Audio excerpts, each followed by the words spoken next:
Students, in the last video we have studied different types of function. हम लोगों ने modulus function, greatest integer function, polynomial function, बहुत type के function पढ़े थे। तो आज हम लोग नया चैप्टर स्टार्ट करेंगे, चैप्टर 3 क्लास 11 CBSE बोर्ड। तो न्यू चैप्टर है टेक्नोमेट्रिक फंक्शन। तो हम लोग बहुत तरीके के फंक्शन पढ़ चुके हैं और उनका डोमेन रेंज भी निकाल चुके हैं। अब हम एक नया फंक्शन पढ़ेंगे, टेक्नोमेट्रिक फंक्शन। टेक्नोमेट्री आप लोग 10th में भी पढ़ चुके हैं, तो उसी का थोड़ा वाइड यहाँ पे पढ़ेंगे। अब फंक्शन हम लोग क्या पढ़े थे, थोड़ा सा रिवाइज कर लेते हैं, रिमाइंड कर लेते हैं कि दो सेट ए और बी हैं। तो अगर ए से बी में कोई फंक्शन है, फंक्शन हमने बताया था एक टाइप का रिलेशन है जो कुछ पर्टिकुलर कंडीशन फॉलो करता है। कंडीशन क्या थी कि इस फंक्शन में कोई इनपुट डालें तो जो आउटपुट मिले वो दूसरे सेट को बिलोंग करना चाहिए और यूनिक होना चाहिए। तो दो केस हमने बताए थे, जो इमेज आए या आउटपुट मिले, ये हमारा आउटपुट है और ये इनपुट है, इसको हम लोग इमेज बोलते थे, इसको प्री इमेज। तो कोई भी इनपुट यहाँ पे इस फंक्शन में पुट करें तो जो आउटपुट मिलेगा वो सेट बी को बिलोंग करना चाहिए और क्या होना चाहिए था, यूनिक। ये थोड़ा सा हमने रिमाइंड कर दिया फंक्शन को। तो ये हम लोग फंक्शन में पढ़े थे कि एक ऐसा रिलेशन ए से बी में कि अगर x का कोई एलिमेंट है उसको इस फंक्शन में पुट करें तो जो आउटपुट मिलेगा या इमेज मिलेगी वो दूसरे सेट को बिलोंग करनी चाहिए और यूनिक होना चाहिए।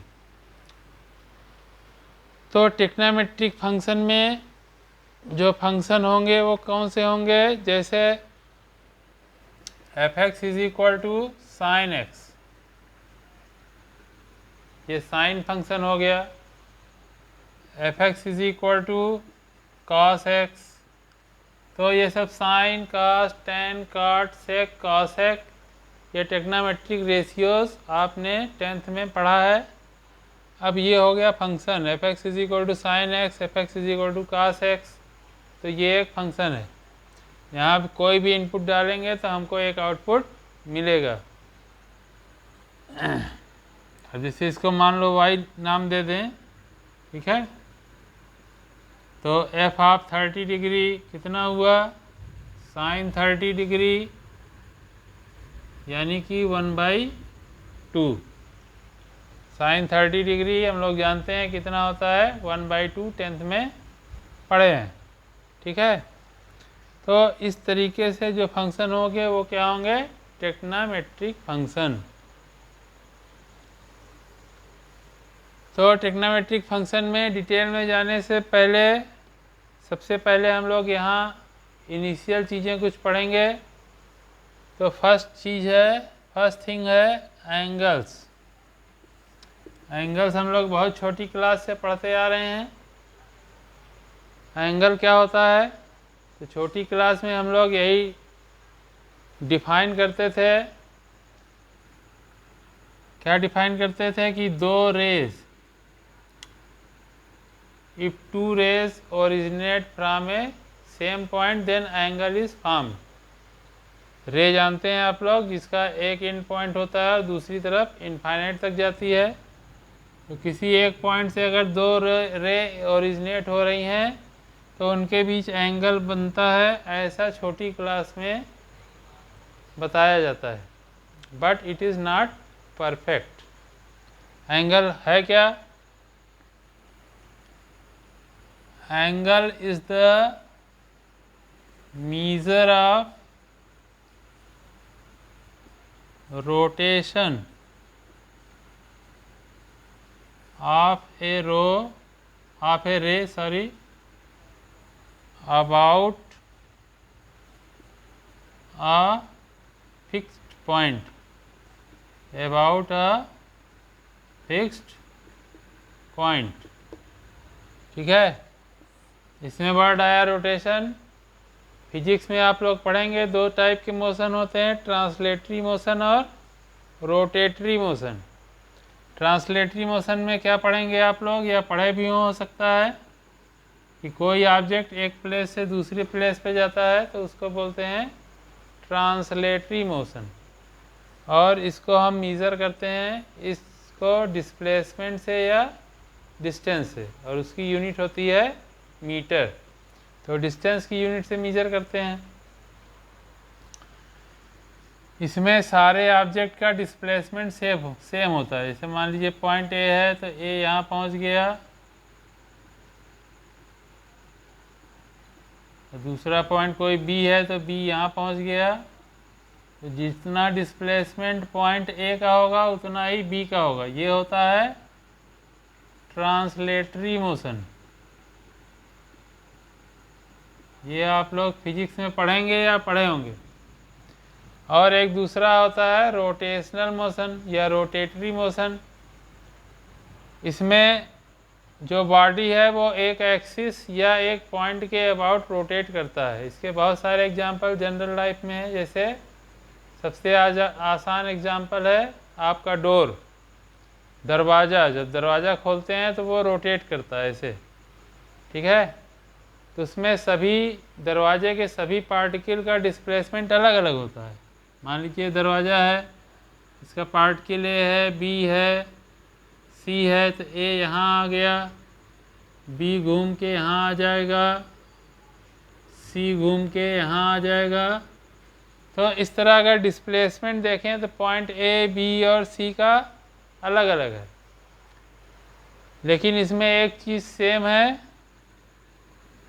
ये, ठीक है। और इसको क्या बोलते हैं, एंगल। तो angle is the measure of rotation of a ray about a fix point. तो ये लाइन इस फिक्स पॉइंट के अबाउट कितना रोटेट की, इसको जिस फिजिकल क्वांटिटी से बताते हैं वो फिजिकल क्वांटिटी क्या कहलाती है, एंगल, ठीक है। तो angle is the physical quantity which measure the rotation of a ray about a point. बात क्लियर हो गई। तो जितना एंगल ये होगा उतना ही ये होगा, उतना ही ये होगा, यानी कि रोटेशनल जो इसका डिस्प्लेसमेंट है सबका सेम होगा। तो इसको बोलते हैं इनिशियल साइड और इसको बोलते हैं टर्मिनल साइड। और ये जो फिक्स पॉइंट है इसको हम लोग बोलते हैं वर्टेक्स, ठीक है।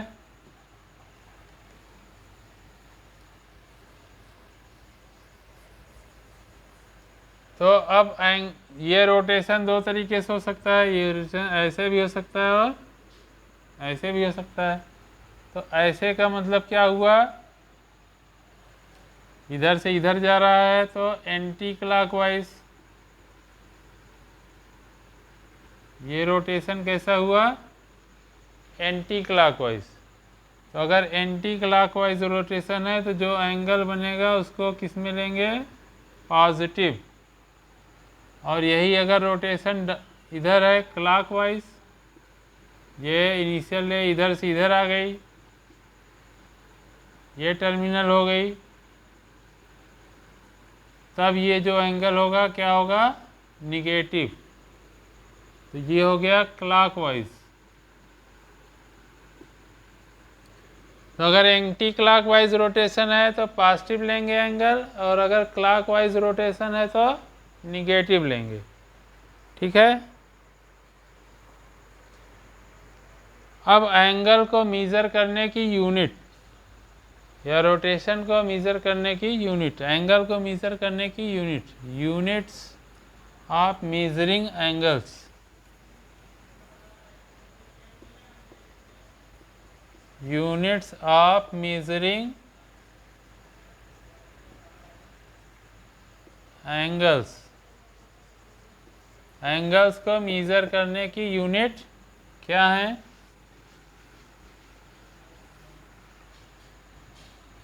तो फर्स्ट यूनिट है, इसको रिवॉल्यूशन से मीज़र करते हैं,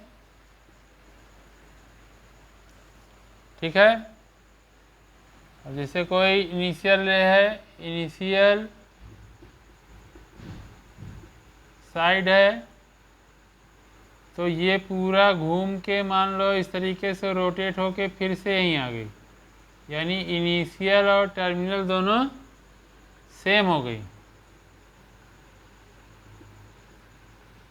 तो इसको बोलते हैं वन रिवॉल्यूशन, इसको बोलते हैं वन रिवॉल्यूशन, पूरा एक चक्कर लगाया।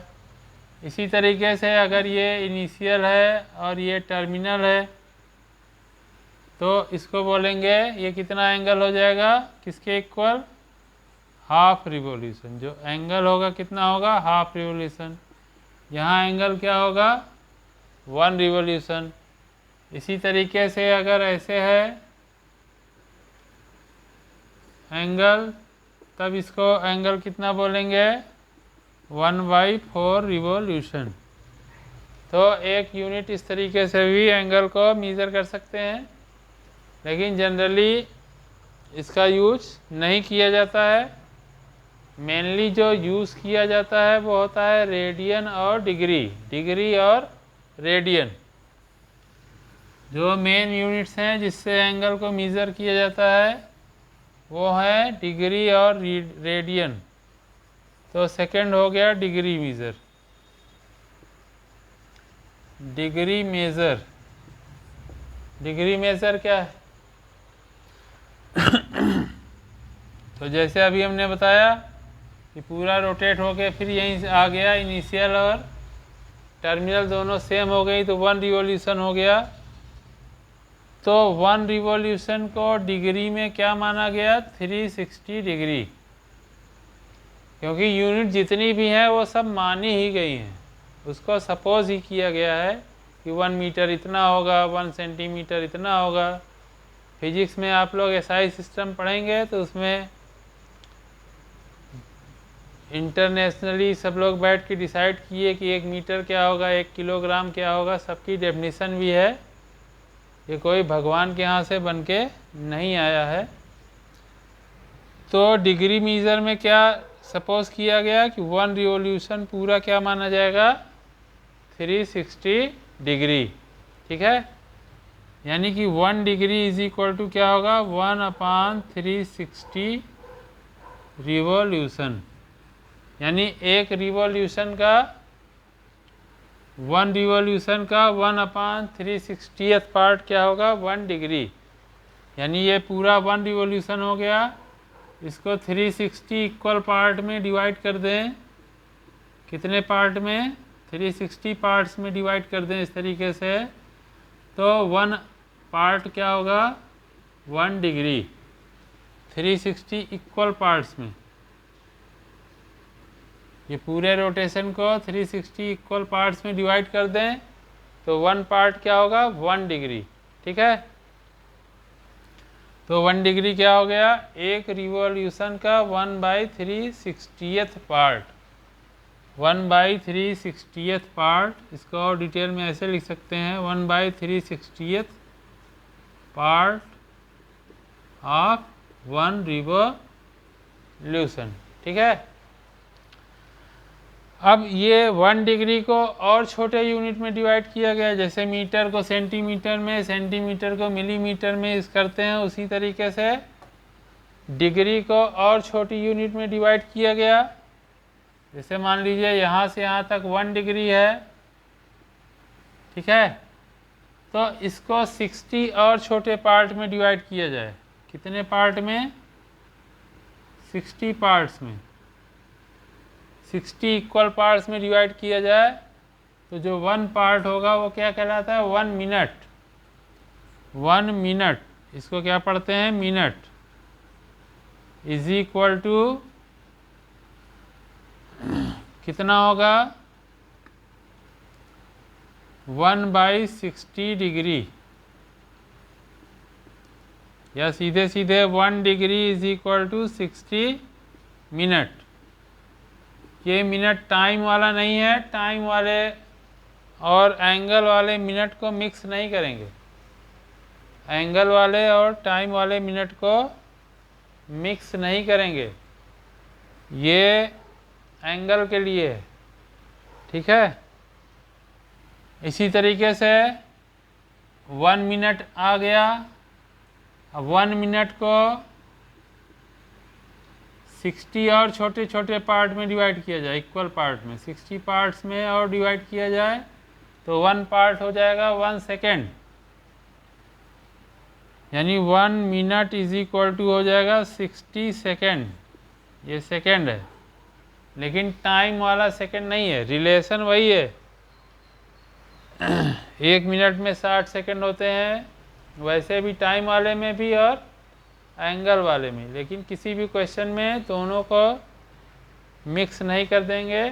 कहीं टाइम की यहाँ एंगल वाला रिलेशन नहीं लगा देंगे, या एंगल की यहाँ टाइम का रिलेशन नहीं अप्लाई कर देंगे, ठीक है। तो 1 डिग्री हो गया, 1 रिवोल्यूशन का 1/360th पार्ट, उसका 1/60 पार्ट हो गया 1 मिनट, और उसका भी 1/60 पार्ट हो गया 1 सेकेंड, ठीक है। तो इसको एक बार फिर से लिख लेते हैं। 1 revolution is equal to 360 degree, 1 degree is equal to 60 minute, और 1 minute is equal to 60 second. ये मिनट है और ये है सेकेंड, ठीक है।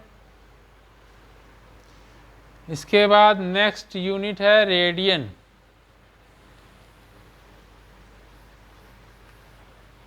नेक्स्ट यूनिट है रेडियन। सेकेंड है रेडियन मीजर।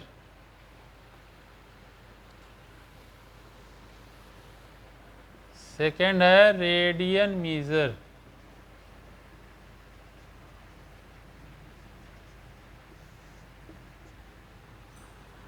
अब रेडियन में क्या माना गया? रेडियन में 1 रिवोल्यूशन को कितना माना गया? 2 पाई रेडियन। 1 रिवोल्यूशन माना गया 2 पाई रेडियन, ठीक है। क्योंकि हमने बताया है कि यूनिट जो है मानी ही गई है, इसको सब लोग मिलकर डिसाइड किए हैं। तो 1 रिवोल्यूशन को रेडियन में माना गया कितना? 2 पाई। तो इस तरीके से रेडियन और डिग्री में हम लोग रिलेशन भी निकाल सकते हैं। दोनों में रिलेशन क्या हो जाएगा? रेडियन में और डिग्री में रिलेशन क्या हो जाएगा? Relation between radian and degree. तो डिग्री में 1 रिवोल्यूशन को हम लोग 360 माने थे, और रेडियन में 2 पाई, यानी कि 360 degree is equal to 2 pi हो गया रेडियन, ठीक है। यानी 1 degree is equal to 2 pi upon 360 radian. तो 2 से ये कैंसिल हो जाएगा, बचेगा 180, यानी 1 degree is equal to pi upon 180 radian, ठीक है। तो इस तरीके से अगर डिग्री को रेडियन में कन्वर्ट करना है तो पाई बाई 180 से मल्टीप्लाई कर देंगे। जैसे मान लीजिए 30 डिग्री है, इसको रेडियन में कन्वर्ट करना है तो क्या हो जाएगा? 30 मल्टीप्लाइड बाई पाई बाई 180, ये 0 0 कैंसिल, 3 6 जा, यानी पाई बाई 6 रेडियन। और यहाँ पाई की वैल्यू क्या होगी? 22/7 या 3.14, जो भी गिवन हो। अगर गिवन है 3.14 तो 3.14 ही लेंगे, और 22/7 गिवन है 22/7 लेंगे। लेकिन अगर कुछ नहीं गिवन है तो 22/7 लेंगे। तो 22/7 यहाँ भी छोड़ सकते हैं, लेकिन अगर और कैलकुलेट करना है तो ये कर लेंगे 22। अब ये कैंसिल हो गया तो 11 बाई, ये 11 हो गया, ये 3 हो गया, 7 3 जा 21 रेडियन। इसको पॉइंट में निकाल सकते हैं। तो इतना रेडियन आया, ठीक है। तो 1 degree is equal to pi by 180 radian, और डिग्री को रेडियन में कन्वर्ट करना है तो पाई बाई 180 से मल्टीप्लाई कर देंगे। अब इसी का उल्टा कर लें, 2 pi radian is equal to 360 degree, therefore 1 radian is equal to 360 upon 2 pi. ये किस में आ जाएगा? डिग्री में। तो ये 2 से कैंसिल हो जाएगा, यानी हो जाएगा 180 अपॉन पाई डिग्री। ठीक है, तो 1 radian is equal to 180 upon pi degree. तो इस तरीके से अगर रेडियन में दिया है और उसको डिग्री में कन्वर्ट करना है तो पाई बाई 180 अपॉन पाई से मल्टीप्लाई कर देंगे। ठीक है, अब जैसे मान लीजिए एंगल दिया है कुछ भी पाई बाई 4 रेडियन, अब इसको डिग्री में कन्वर्ट करना है तो क्या हो जाएगा? Pi by 4 multiplied by 180 upon pi. Pi से पाई कैंसल, 4 4 जा 16, 4 5 जा 20, यानी 45 डिग्री। तो ये कुछ सिंपल एग्जांपल हैं जिसको हमने बता दिया, जिससे आप समझ जाएं कन्वर्ट कैसे करते हैं। अभी इसको कन्वर्ट करने में और आगे जाते हैं, डिग्री में, डिग्री के बाद मिनट में, मिनट के बाद सेकंड में भी उसको अभी बताया जाएगा। तो ये हो गया relation between degree and radian. ठीक है, अब एक चीज़ जो स्टार्टिंग बताना था लेकिन उसको नहीं बताया, लेकिन अभी देख लीजिए रेडियन को डिफाइन कैसे किया जाता है। How can you define radian? Radian को कैसे डिफाइन किया गया है? तो रेडियन को इस तरीके से डिफाइन किया गया है कि कोई भी सर्कल है जिसका रेडियस मान लीजिए r है, तो इसके कोई एक आर्क ले लें जिसकी लेंथ हो r, कोई एक आर्क ले लें, आर्क ए बी ले लिया जिसकी लेंथ कितनी है? r। ठीक है, तो ये जो यहाँ एंगल बनाएगा उसको बोलेंगे 1 रेडियन। ठीक है, तो इसको हम लोग डिफाइन कर सकते हैं, 1 radian is the angle formed by an arc of a circle of length equal to radius. A radian is the angle formed by an arc of a circle of length equal to radius at its center। ठीक है, तो 1 radian कौन सा angle है? जो कोई भी arc, किसी सर्किल का आर्क उसके सेंटर पे बनाता है। कब बनाता है? अगर उसकी लेंथ रेडियस के इक्वल हो। इस फिगर समझ सकते हैं, डेफिनीशन तो याद करना ठीक ही है, लेकिन कॉन्सेप्ट यही है कि अगर आर्क की लेंथ और रेडियस की लेंथ दोनों इक्वल है तो सेंटर पे जो एंगल बनेगा इस आर्क द्वारा वो क्या होगा? 1 रेडियन। ठीक है, अब इससे हम एक फार्मूला निकाल सकते हैं कि r लेंथ का आर्क है, लेंथ ऑफ